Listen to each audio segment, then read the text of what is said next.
Moving on to Steam Deck, Ninja Theory's objective with Senua's Saga Hellblade 2's Enhanced Edition is essentially to qualify the game for Steam Deck verified status. The truth is, we're still not entirely clear what the exact criteria is for achieving that, but as the video rolls out here, you can see that the revised version of the game achieves a solid 30 frames per second with even frame pacing, effectively making it a miniaturized, quality-reduced version of the Xbox Series S version of the game, and it works. Video is captured here at 1365 by 768, really the closest resolution our capture kit could get to the deck's native 1280 by 800 pixel count. We're also on low settings here, with dynamic resolution scaling to 30 FPS and TSR upscaling. Going into the guts of the game, optimizations made for the performance mode on other platforms, particularly on the CPU side, translate into rather good frame rate boosts for the deck as well,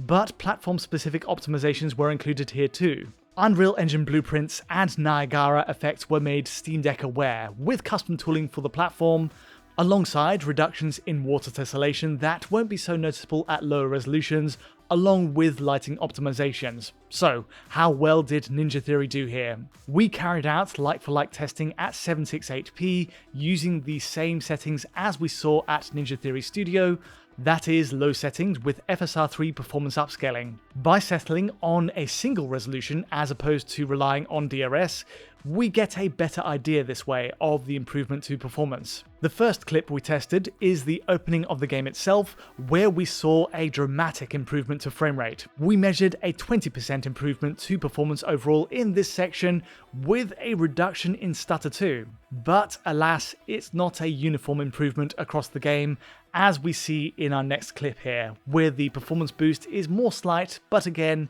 you'll note that stutter, traversal stutter in this case, is much reduced. Across the length of this clip, there's a 7-point performance lead for the Enhanced Edition.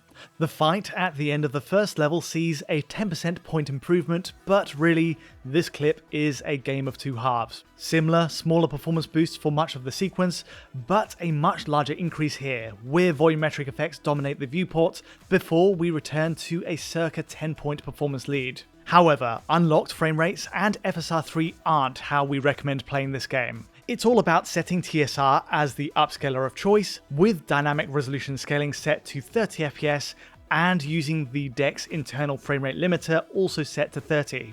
Then everything falls into place and the game runs consistently, with a touch lower but also more consistent input lag, so parries become a touch easier. Hellblade 2 just feels right here, but there are some caveats. Demanding scenes like this combat encounter can see frame rates dip beneath 30 FPS, and you're not immune from occasional traversal stutter throughout the experience. Frame rates are higher overall than our prior like-for-like FSR3 tests, so either TSR is less heavy, or Ninja Theory has widened out the dynamic res window.